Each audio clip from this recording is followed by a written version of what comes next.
Hello students, सभी का स्वागत है चैनल पर फिर से। हम लोग हिस्ट्री में हम लोगों ने जो इंट्रोडक्शन पढ़ा था उसके आगे अब हम लोग पढ़ने जा रहे हैं। हम लोगों ने लास्ट क्लास में प्राचीन भारत में जो टाइम पीरियड था जिसको हमने 3 हिस्सों में बांटा था, ठीक है। उसमें पहला हिस्सा जो था हमारा, ठीक है, ये पहला हिस्सा जो हम लोग करने जा रहे हैं, ठीक है। तो पहला हिस्सा हम लोगों ने ये पढ़ा था एक्चुअली, ठीक है, प्रागैतिहासिक काल, ठीक है। और ये जो प्रागो ऐतिहासिक काल है गाइस, इसको अगर मैं ग्राफ वाइज अगर मैं ड्रॉ करूँ 1 मिनट के लिए, तो इसको हम लोग 2 हिस्सों में बांट सकते हैं। पहला हिस्सा है आपका पाषाण काल, और दूसरा हिस्सा है आपका ताम्र पाषाण काल, ठीक है। अब एक चीज़, अब पाषाण काल के बारे में क्या कहना चाह रहा है और क्या चीज़ होती है ये एक बार देखते हैं ज़रा। लेकिन पाषाण काल को एक्चुअली 3 हिस्सों में बांटा जा सकता है। पाषाण काल को 3 हिस्सों में बांटा जा सकता है। उसको पहले वाले को कहता है पूरा पाषाण काल,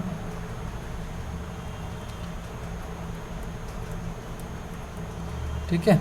देखिए यहाँ पर लिखा हुआ ना, पाषाण काल को भी 3 हिस्सों में बांटा गया है इन्होंने, ठीक है। और पहले वाले हिस्सों को पूरा पाषाण काल कहते हैं, जिसमें 5 लाख ईसा पूर्व से लेकर के 10,000 ईसा पूर्व तक का समय पीरियड आ रहा है, ठीक है।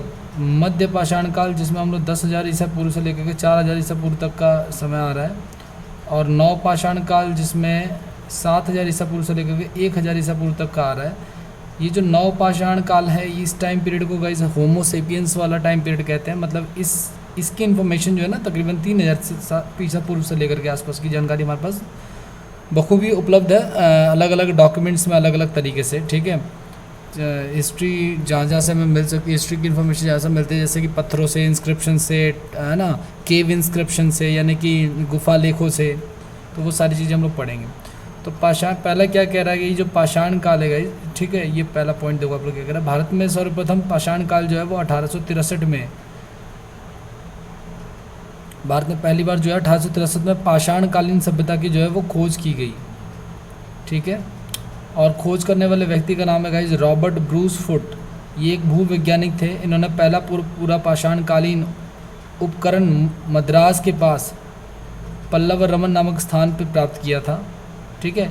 इसमें सबसे इम्पॉर्टेंट ये जो अंडरलाइन पार्ट है आपका, ये मोस्ट इम्पॉर्टेंट जो आप लोगों को लिखना है, ठीक है। तो पूर्व पाषाण काल की खोज का क्रेडिट जो जाता है वो रॉबर्ट ब्रूस फुट को जाता है।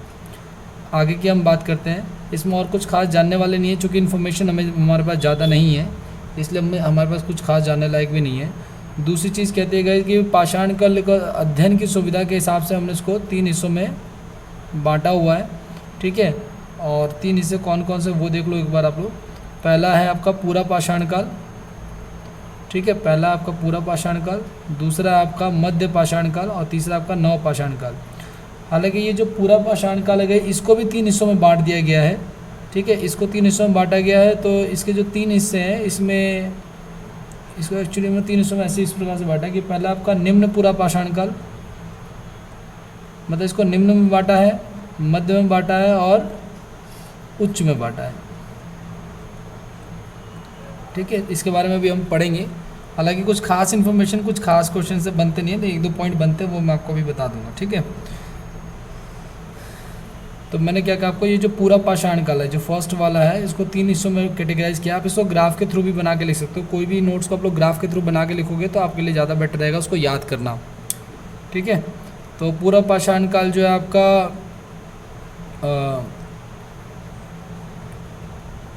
इसको 3 हिस्सों में बांट दिया गया, ठीक है। और उसमें पहला आपका, मैंने आपको कहा पहला निम्न वाला हिस्सा है।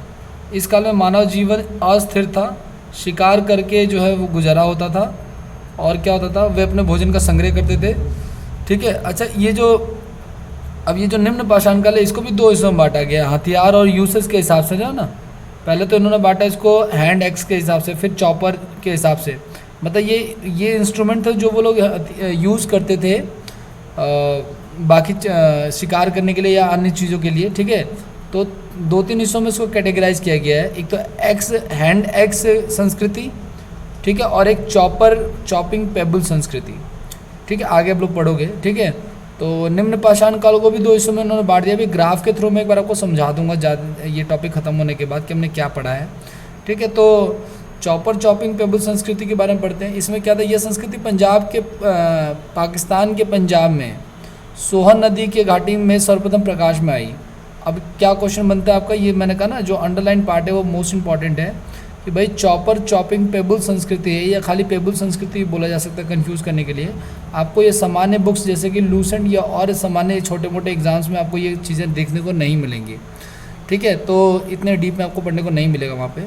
तो सोहन नदी घाटी में इसका सर्वप्रथम इसको मतलब कि इस पर प्रकाश डाला गया कि भाई वहाँ पे ये प्राप्त हुआ हमें, वहाँ से ऐसे इंस्ट्रूमेंट प्राप्त हुए जिससे हमें लगा कि हाँ ये युग जो है वो चल रहा होगा।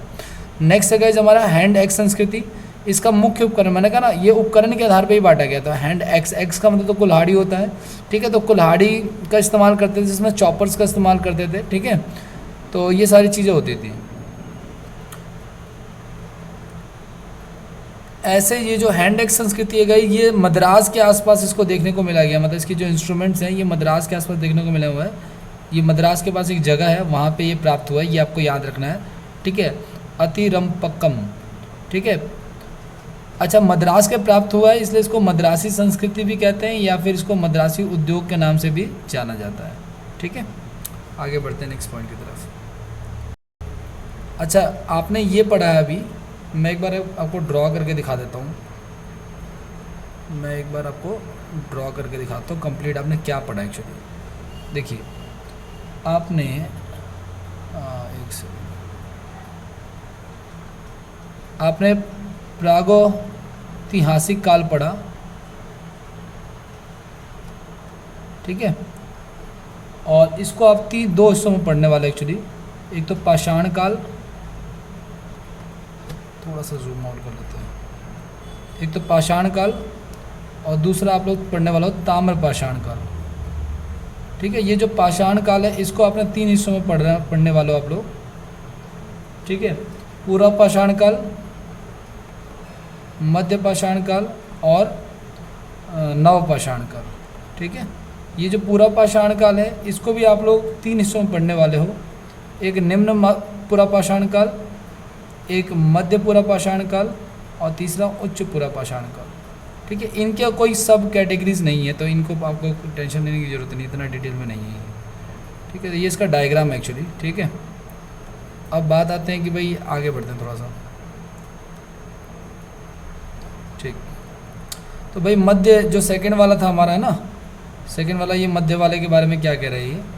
देखो मध्य पूर्व पाषाण काल में क्या है, इसमें इस काल में पत्थर के फलक के साथ ऐसे उपकरणों का निर्माण किया जाता था, मतलब कि पत्थरों को काट करके जो ना उपकरण या औजार या हथियार बनाए जाते थे। दूसरा पॉइंट काफ़ी इंपॉर्टेंट है, कह रहे इस काल में फलक मतलब कि ये जो फलक का मतलब होता है एक तरह से शीर्ष कह लो आप लोग, ठीक है। जैसे मान लो कोई पत्थर है उसको काट करके उन्होंने कोई धारदार हथियार बना दिया, ठीक है। तो उसी को कहते थे। इसके कारण जो है ना इसको फलक संस्कृति के नाम से भी जाना जाता है, किसको, मध्य पूर्व पाषाण काल को, ठीक है। आगे बढ़ते हैं हम लोग। नेक्स्ट क्या कह रहा है, नेक्स्ट कह रहा है गंगा घाटी, असम, सिक्किम और केरल को छोड़ करके संपूर्ण भारत में इस संस्कृति के उपकरण प्राप्त हुए हैं। कहाँ पे छोड़ करके, गंगा की घाटी में, असम में और सिक्किम और केरल में, यहाँ के छोड़ करके लगभग सभी जगह पे जो है ऐसे उपकरण जो पत्थरों से काट करके बनाए गए थे या पत्थरों के फलकों से काट करके बनाए गए थे, ऐसे उपकरण की फोटोग्राफ्स आप लोगों ने अपनी क्लास में देखा होगा, जब 6वीं 7वीं क्लास में आपने पास आउट किया होगा वहाँ पे, ठीक है। तो इस प्रकार के उपकरण वहाँ से प्राप्त होते हैं। आगे बढ़ते हैं। नेक्स्ट क्या कह रहा है हमारा, आगे बढ़ते हैं। नेक्स्ट हमारा कह रहा है उच्च पाषाण काल। उच्च पाषाण काल में क्या है, ये इस काल में सर्वप्रथम होमोसेपियंस यानी कि ज्ञानी मानव का उदय हुआ, ये क्वेश्चन आया हुआ है, ठीक है। और काफ़ी इंपॉर्टेंट भी है। तो क्या कहना चाह रहा है कि भाई होमोसेपियंस, भाई आदमी का ही जो है ना साइंटिफिक नाम है होमोसेपियंस, ठीक है ना। तो उच्च पाषाण काल में ये आता है, ठीक है। और इसमें क्या होता है, इसमें ये लोग मॉडर्न इक्विपमेंट जो मेटल के बने हुए, क्या लोग एक तरह से चाकू हो गया, स्क्रैपर हो गया, ठीक है, तीर जो होता है, बेधक या बेधनिया कह सकते हैं इसे, वो उन्होंने डेवलप किया, ठीक है। आगे क्या कह रहा है आपका, इलाहाबाद ज़िले में बेलर घाटी में स्थित लोहदा में हड्डी की बनी नारी की मूर्ति भी मिली हुई है, इसी टाइम पीरियड की है जो, ठीक है ना। ये एक इम्पॉर्टेंट है आपका। आगे बढ़ते हैं।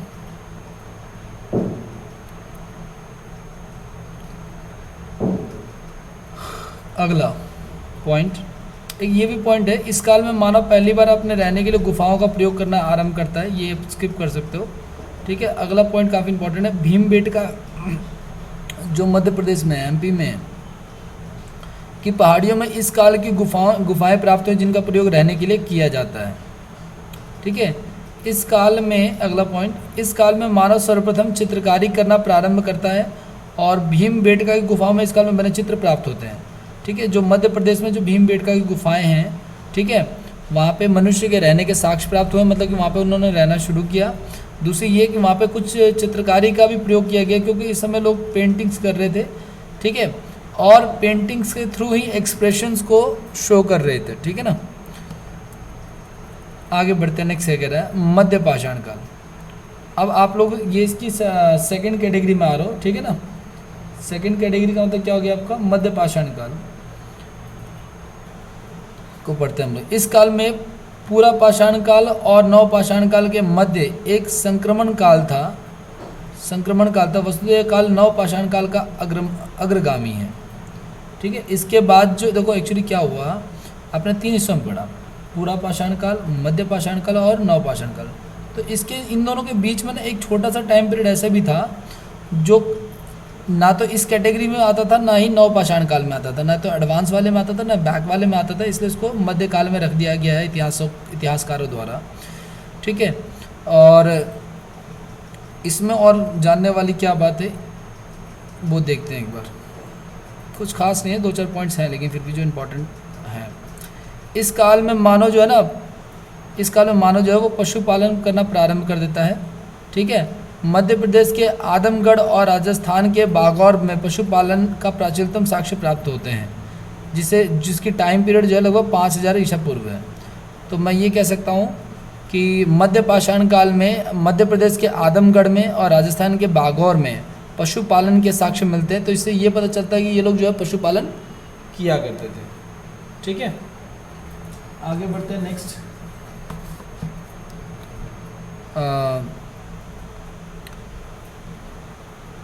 अगला पॉइंट, मध्य पाषाण कालीन सबसे प्राचीन ज्ञात स्थल सराय नाहर राय महदड़ा प्रतापगढ़ है। ठीक है ना, मैं क्या कह रहा हूँ कि इस टाइम पीरियड का मतलब कि मध्य काल का ना, मध्य पाषाण युग का जो सबसे पुरानी जगह है जो है वो प्रतापगढ़ जो यूपी का है, उस पर एक जगह है। ठीक है, जिसका नाम है सराय नाहर राय। ठीक है ना, ये सबसे ओल्डेस्ट प्लेस माना जा रहा है आज तक का। ठीक है, इस टाइम पीरियड का। आगे बढ़ते हैं।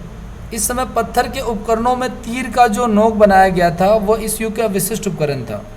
ठीक है, इसमें सूक्ष्म पाषाण उपकरण यानी कि माइक्रोलिथ कहा जाता है।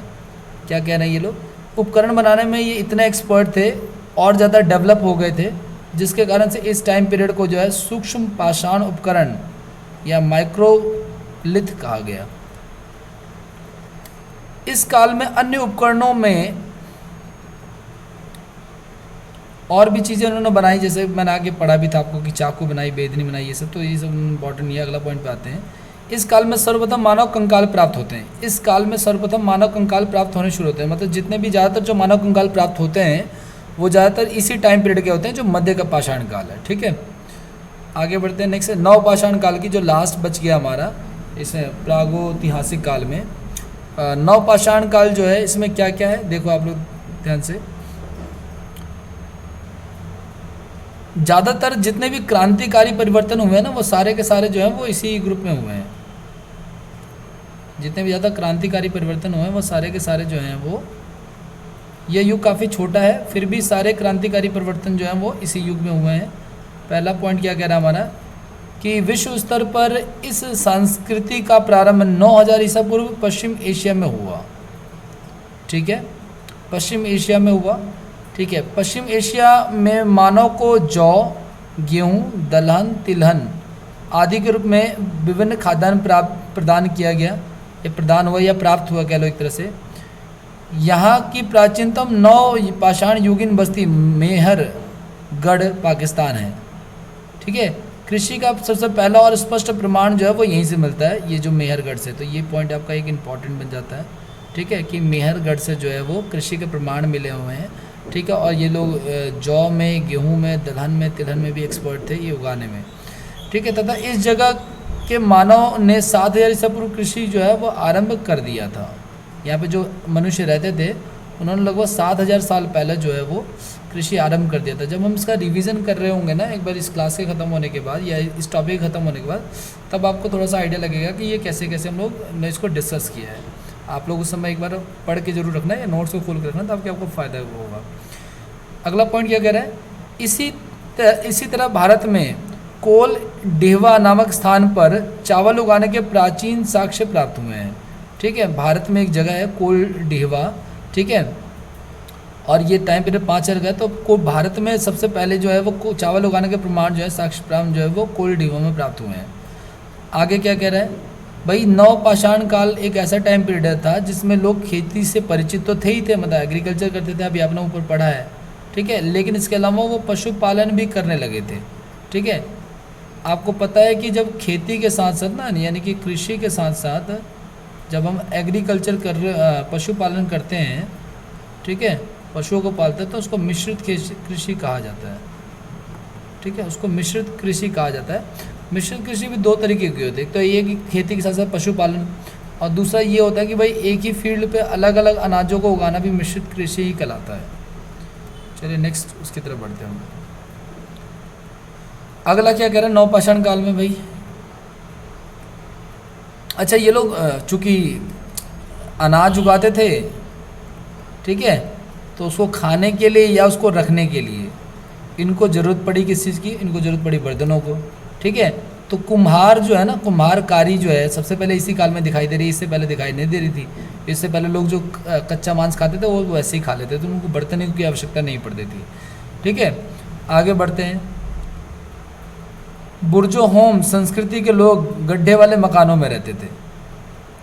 एक संस्कृति है जो आगे इसके बारे में और आएगा भी, आप लोग पढ़ोगे भी, ठीक है। तो इस संस्कृति के लोग जो थे वो गड्ढे वाले मकान, मतलब मकान ऐसे जो ज़मीन से नीचे धस के रहते हों, ऐसे मकानों में रहते थे, ठीक है।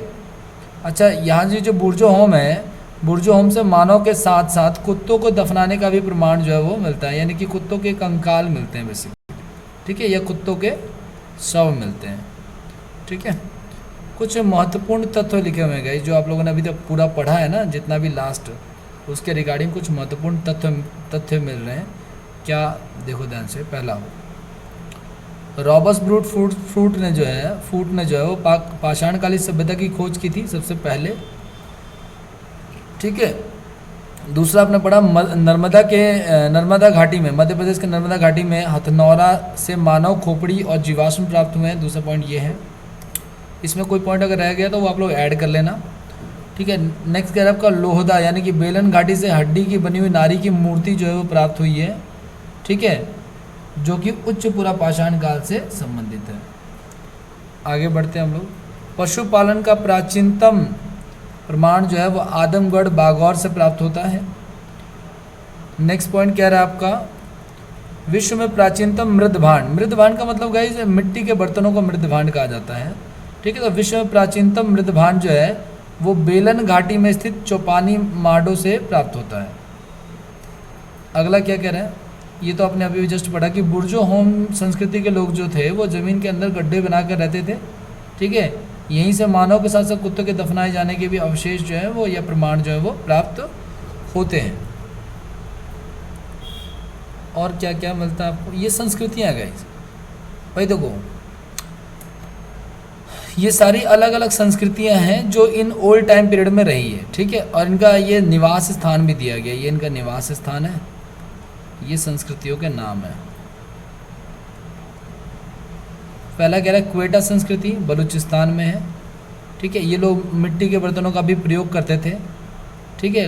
कुल्लू संस्कृति ये बलूचिस्तान में है, ठीक है, ये चित्रण का प्रयोग करते थे, मतलब प्रिंटेड मिट्टी के बर्तन जिस पर प्रिंट होता था, छपा हुआ रहता था, तो प्रिंटेड मिट्टी के बर्तनों का प्रयोग करते थे। अगला नाल आर्मी संस्कृति, ये भी बलूचिस्तान और सिंध में ये लोग डेवलप हुए, ठीक है। अलग अलग टाइप के मिट्टी के बर्तन बनाने में ये लोग एक्सपर्ट थे। मिट्टी के बर्तनों के आधार पर इन्होंने उसको बांट रखा है एक्चुअली, ठीक है। झोप संस्कृति, जोब संस्कृति जो है वो बलूचिस्तान में है। इनकी ये थी कि भाई लाल रंग के लेप पर काले रंग से चित्रण वाले मृदभांड, ये लोग इनकी खासियत है एक्चुअली। कोट दीजी संस्कृति जो है सिंध में डेवलप हुई थी, ठीक है, और इनके ये क्वालिटी है। आप चाहो तो खाली मतलब कि ये कर सकते हो, ठीक है। नेक्स्ट है आपका पूर्व हड़प्पा संस्कृति जो है वो पंजाब में डेवलप हुई थी। ये लोग लाल और बैंगनी रंग के लेप पर काले रंग की धारियों वाले मृदभांड जो है वो यूज़ करते थे, ठीक है। प्रमुख तथ्य और क्या क्या कह रहा है, कह रहा है सर्वाधिक पूर्ण सभ्य ताम पाषाणिक संस्कृति बलूचिस्तान से प्रभावित हुई है। आपने अभी ऊपर देखा भी, ज़्यादातर चीज़ें या तो बलूचिस्तान से या पाकिस्तान से या सिंध से प्राप्त हुई हैं, ठीक है। दूसरा कह रहा है अहाड़ का प्राचीन नाम ताम्रवती मिलता है, ठीक है। अहाड़ जगह का नाम है आई थिंक शायद, ठीक है, तो इसका पुराना नाम जो है वो ताम्रवती मिलता है। अगला क्या कह रहे हैं, ताम्र पाषाण काल जो है ना को कैलोकोलिथिक युग भी कहा जाता है, ठीक है। अगला पॉइंट क्या कह रहा है, गौरिक मृदभांड पात्र, इसको लिखने की आवश्यकता नहीं है आपको। गौरिक मृदभांड पात्र का नामांकन हस्तिनापुर से प्राप्त मृदभांडों के आधार पर किया जाता है। इसको आप चाहो तो स्किप कर सकते हो, कोई इशू नहीं है, ठीक है। अब नेक्स्ट हेडिंग है गाइज हमारा, नेक्स्ट हेडिंग है हमारा ताम्र पाषाण काल। जिस काल में मानव पत्थर के उपकरणों के साथ साथ तांबे के उपकरणों का भी प्रयोग करना आरंभ करता है, उसी काल को हम लोग ताम्र पाषाण काल कहते हैं। ताम्र का मतलब बेसिकली तांबा ही है, यानी कि अब बात आ रही है धातु की, यानी आदमी जो है वो धातु से क्या हो गया है, धातु से परिचित हो गया है, धातु से इंट्रोड्यूस हो गया है, ठीक है। चलिए नेक्स्ट पॉइंट पे आते हैं हम लोग। ये सारी चीज़ें थी तो आप लोगों ने ये पढ़ा। अब नेक्स्ट हेडिंग है गाइज हमारी हड़प्पा सभ्यता, ठीक है। यहाँ से जो है ना आपका सिलेबस और ज़्यादा इंपॉर्टेंट होना शुरू हो जाता है, ठीक है। और जितने भी हाईलाइटेड पॉइंट है वो सारे के सारे इंपॉर्टेंट है, एक एक करके समझना शुरू करते हैं और एक एक करके करना शुरू करते हैं हम लोग। तो हड़प्पा सभ्यता, या तो एक काम करते हैं, इसको आप लोग पहले अभी देख लो, ठीक है। इसी को आगे अभी हम लोग कंटिन्यू करेंगे, इसको नेक्स्ट क्लास में कंटिन्यू कर लेंगे, ठीक है। इसको यहीं तक रोक देते हैं ताकि आप लोग इसको समझ लो, ठीक है। तो हड़प्पा सभ्यता को हम लोग लास्ट क्लास में करेंगे। और एक बार मैं आप लोगों को समझा दूँ थोड़ा सा कि भाई ये क्या नाम है, जो जो हमने पढ़ा था उसको एक बार रिकॉल कर लेते हैं थोड़ा सा, ठीक है। देखिए हम लोगों ने क्या पढ़ा था एक बार वो देखते हैं ज़रा। हम लोगों ने ये पढ़ा था गाइस कि सबसे पहले हम लोग इतिहास का जो समय टाइम पीरियड है वो पढ़ रहे थे, और इसमें हम लोगों ने सबसे पहले जो पढ़ा था वो पढ़ा था हमने प्रागैतिहासिक काल, प्रागैतिहासिक काल पढ़ा था, ठीक है। और इसको हमने 3 हिस्सों में बांटा था। सबसे पहला था हमारा पाषाण काल, या पूरा पाषाण काल कह लो आप पूरे सबको, पूरा पाषाण काल। दूसरा जो टाइम पीरियड था हमारा वो था मध्य पाषाण काल।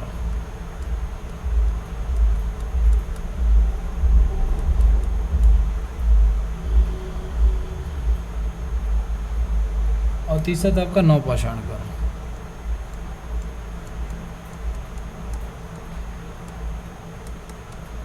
ठीक है, इसको हमने 3 हिस्सों में बांटा। अब इसके बाद ये जो पूरा पाषाण काल है, एक्चुअली ये भी ऐसे भी एक्चुअली डिवाइड नहीं होगा। मैं आपको थोड़ा सा और कंट्रोल Z अंडो शायद आई थिंक ये हो नहीं रहा, चलो कोई नहीं, मैं एक बार फिर से लिख देता हूँ।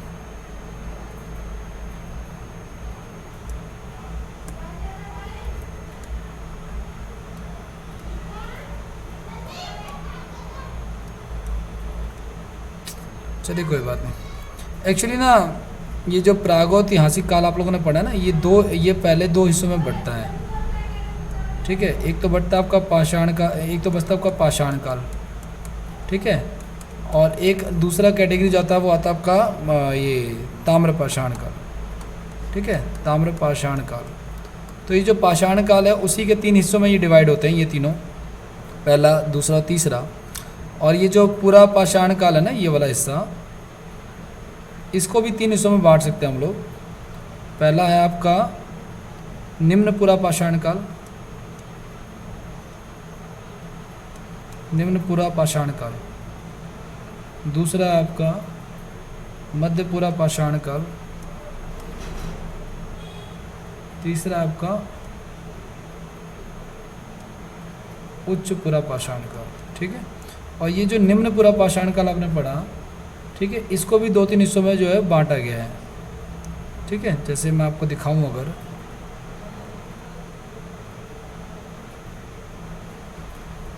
है ना, हमने यहाँ पे पढ़ा था, मैं आपको दिखाता हूँ ऊपर ले जा करके, देखो ये जो हमने निम्नपुरा पाषाण काल पढ़ा है यहाँ पे, ठीक है, इसको भी हमने 2 हिस्सों में बांटा था ना, चॉपर पेबुल संस्कृति के आधार पे, ये वाला, ठीक है, और दूसरा हमने पढ़ा था हैंड एक्स संस्कृति के आधार पर, ठीक।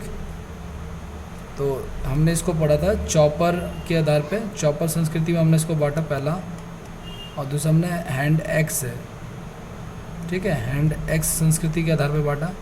तो ये सारा का सारा ग्राफ था। और ताम्र पाषाण के बारे में बस इतना ही इंट्रोडक्शन दे रहा हूँ मैं आपको कि ताम्र पाषाण जो है उसमें हम लोगों ने तांबे का यूज़ करना शुरू कर दिया, या तांबे के हथियार बनाना शुरू कर दिया, या तांबे एक्चुअली हम लोग धातु से परिचित होने शुरू हो गए थे। तो पहला धातु जो हम इंट्रोड्यूस हुए थे, मानव जिससे पहला धातु जिसे इंट्रोड्यूस हुआ था वो तांबा ही था, ठीक है। ये सारा का सारा ग्राफ था जो आप लोग टाइम पीरियड के रिगार्डिंग पढ़ा है। अब इसी ताम्र पाषाण काल में आप लोग आगे हड़प्पा सिविलाइजेशन के बारे में पढ़ोगे, जो आप लोगों का नेक्स्ट टॉपिक होगा। जैसे जैसे टॉपिक हम लोग आगे बढ़ते जा रहे हैं, नंबर ऑफ क्वेश्चन जो है उस टॉपिक से बढ़ने शुरू हो जाएंगे। एक्चुअल में तो अभी तक जो हम पढ़ रहे थे ये सिर्फ इंट्रोडक्शन ही था, छोटे मोटे एग्जामों में इन इंट्रोडक्शन से जो है ना कुछ खास नहीं आता, लेकिन हाँ छोटे मोटे एग्जामों में हड़प्पा सिविलाइजेशन से जो है ना क्वेश्चंस बनने शुरू हो जाते हैं। तो ये जो आप लोग देख रहे हो ना यहाँ पे हड़प्पा सिविलाइजेशन जो हम लोगों ने शुरू किया था जस्ट अभी यहाँ से आपका टॉपिक काफ़ी इंपॉर्टेंट होना शुरू हो जाता है, ठीक है। जितने भी पॉइंट्स आप लोग देखें इसको नोट्स प्रॉपर बनाइएगा। और यहाँ से हम लोग हड़प्पा सिविलाइजेशन से जो है ना सारी चीज़ें जितने भी इंपॉर्टेंट है वो बताऊंगा आपको। जितना प्रीवियस ईयर में आया है सारे के सारे क्वेश्चंस का भी सेट कर लेंगे हम इसी में ही लेक्चर्स में, ठीक है। तो इसको नेक्स्ट क्लास में करेंगे हम लोग। बाकी नोट्स अभी जो आपने वीडियो देखा इसके प्रॉपर नोट्स आप लोग बना लीजिए, ठीक है। चलिए इसको ये रोकते हैं। Thank you so much.